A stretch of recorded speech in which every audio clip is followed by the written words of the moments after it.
वज़ीर आज़म शहबाज शरीफ ने कहा है कि FBR में ट्रैक एंड ट्रेस सिस्टम मुतारिफ कराने का मकसद वाजिबुल अदा टैक्स का हुसूल था। बदकिस्मती से ट्रैक एंड ट्रेस सिस्टम का इस्तेमाल दुरुस्त अंदाज में नहीं किया गया। इस्लामाबाद में case assignment and management system की इफ्तिताही तकरीब से खिताब में वज़ीर आज़म का कहना था कि गुजरे वक्त पर अफसोस के बजाय उससे सीखते हुए आगे बढ़ना है।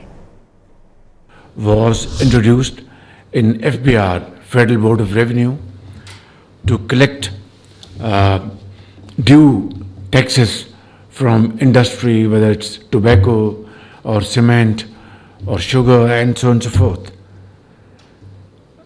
Fast forward, we had to track and trace this track and trace system. Pakistan would have transformed long ago, but there's no point in crying over the spilt milk.